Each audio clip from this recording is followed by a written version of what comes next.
Sleep is one of the foundational pillars of good health, along with exercise and good eating habits. If you think your sleep schedule can be improved, then you definitely need to stay along. I have been wanting to improve my sleeping schedule for quite some time, and I decided this is time. So in this video, I'll show you how I've done it in 1 month. To begin with, let's follow my progress week by week, starting with week 1. At first, I identified that I want to sleep at 11 o'clock and wake up at 7 a.m., giving me 8 hours of sleep. Has been around a week at sticking to the sleeping schedule, and I think it's quite nice. But the thing that I find is, because I go to bed quite early now, I mean around 11, and I used to do quite a lot of things in the evening, like a bunch of activities I got happening, and sometimes I have this urge of doing something and then going to bed later, and actually that's what used to kind of hold me from going to sleep in the first place. But then it kind of fixes, moves the schedule, so hopefully this new routine is gonna improve and stabilize the sleeping routine and the overall way I organize my day, make it even more efficient. It is week 3 of sleeping on schedule right now, and actually I think I deleted second week review by accident, but anyway, I will explain you how I'm feeling and the overall sleeping schedule, how it's going. So the first thing I want to mention that it's definitely getting better, and I'm becoming more consistent, as in going to bed at 11, and around that time it might be plus minus 20 minutes. And the first thing I want to mention is that what I started to do in the evening, I started blocking out a time where I'm just like completely preparing to bed, no phone, nothing. So I might be doing some stretching, I might be making some notes, but it's really important for me to just get out the point where I'm like, okay, I'm done doing everything for today, and that call it a day, getting ready for the next day, for tomorrow, and just having this concrete mind set up that I am going to sleep, and actually that's it for the day at the set time. So I set myself the time 11 o'clock, and by that time I'm not doing anything. I'm like, okay, no movies, no videos or anything, and this is the point. So you have to have this concrete decision that you made, and just remember the bigger picture. So that's what has been helping me so far, and I will see you after week 4 for the final review. And regarding waking up, it's a bit more challenging, I guess, in terms of sticking up to the time. So sometimes I naturally wake up without any alarms set around, like an odd time might be like 5, 6, and I'm like, okay, I still gotta sleep. And then when the alarm finally rings around 7, 7:30, and it's actually like I'm super sleepy, and I'm like, damn, it's not cool. So I think it's just this adaptation period which you gotta stick through. Final update now, it's been 4 weeks, and I guess another quick thing that I could mention that I've been doing this week in particular, for example, in the morning, every evening I set up my alarm. Well, not every evening, but like every several days, maybe 5 or like 6 days, I set up myself a different alarm, because I had a bit of a tendency in the past to kind of switch it off, and creating or setting up a new alarm actually kind of stimulated me in the morning in a way that I will be like a bit surprised. And I guess that element of surprise in the morning where just helps me to get up and start getting activated. I don't know, this might be a very strange life hack that I did, but let me know if you try it and see if it helps. And now let's get into the technique and the steps of how you can be fixing your sleeping schedule if you happen to be struggling with one.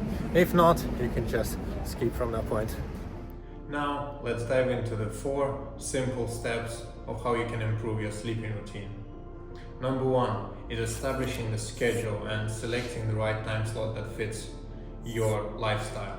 So essentially what I mean, I would recommend selecting about 7 to 8 hours of slot of sleep probably wouldn't recommend to go any less, depending on how young you are, but my recommendation is 7 to 8 hours. For myself, I chose 8-hour slot, and I chose it from 11 p.m. in the evening till 7 a.m. So that gives me 8 hours. But then again, you can look at your schedule and select what's the right time for you. Maybe you need to wake up earlier so you can go to bed earlier as well. For example, you can go to bed at 10, get up at 6, or go to bed even at 9, get up at 5, and so on. Or later, if you need to go like 1 a.m. till 9 a.m., you can do it as well. So essentially, you need to select your own schedule. I'm not suggesting you follow exactly what I'm doing. So you need to test it out and then see what works for you. Step number 2 is creating the correct environment for your sleep. Essentially, you don't want to be sleeping somewhere which is inappropriate for sleep, where you got like lots of distractions and your organism is not gonna be able to disconnect very easily and you're gonna struggle with your routine. So pretty common steps: lights out, curtains preferably, and make sure you don't have any noise. Make sure you got some source of fresh air, so maybe open a window, or just be aware that if you overheat at night, that's also going to impact the way you sleep, so you're going to have a worse sleep compared to that. And what I also do, I like to have water next to me, so maybe sometimes you wake up at night and just have a sip of water is very helpful. And whenever you get up eventually in the morning, you just drink it straight away. That's good.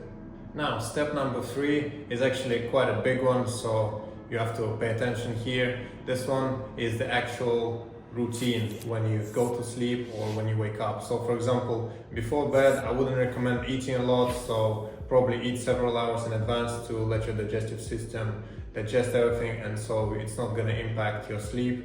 Then no alcohol, smoking, or like, I don't know, strong coffee, tea. Although actually for myself, like if I make sometimes some strong tea, I can sleep quite alright, but that's me, I don't necessarily recommend this.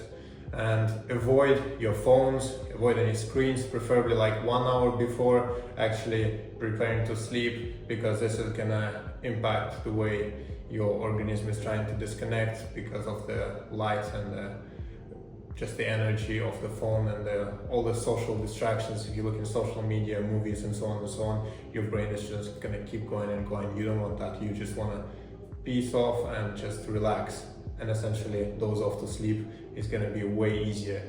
Then I wouldn't recommend you to do anything particularly serious, or like if you're doing something like for your work, for your studying and so on, probably leave these tasks as well, because you want to kind of make sure you finish the day and let your mind relax and stop racing with all the thoughts you got going on for your projects and the things you do.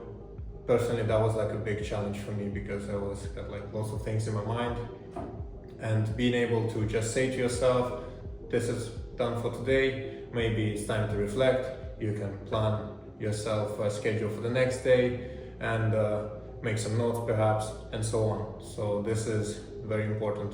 And then in the same way, in the morning you could establish the way like you get up, but this is again very individual to everyone. I'm not going to recommend the one particular way of doing things. Sometimes people go for a run, or you want to like jump into a shower, so you do whatever you think is right for you. For myself, I'm still kind of in the process of figuring out what I like to do, and maybe like not necessarily like, but which is good for me and optimizes my schedule. So I might release an update later on.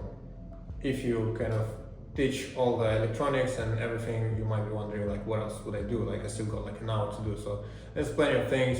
Just again, avoid all these distractions. You can read a book, meditate, stretch. I usually like to do those ones.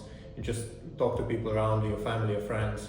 That's also nice and helpful. Just helps you doze off as well.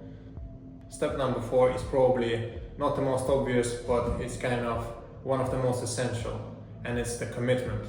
You gotta make a concrete decision that you want to implement this change in your life, and nothing is gonna stop you.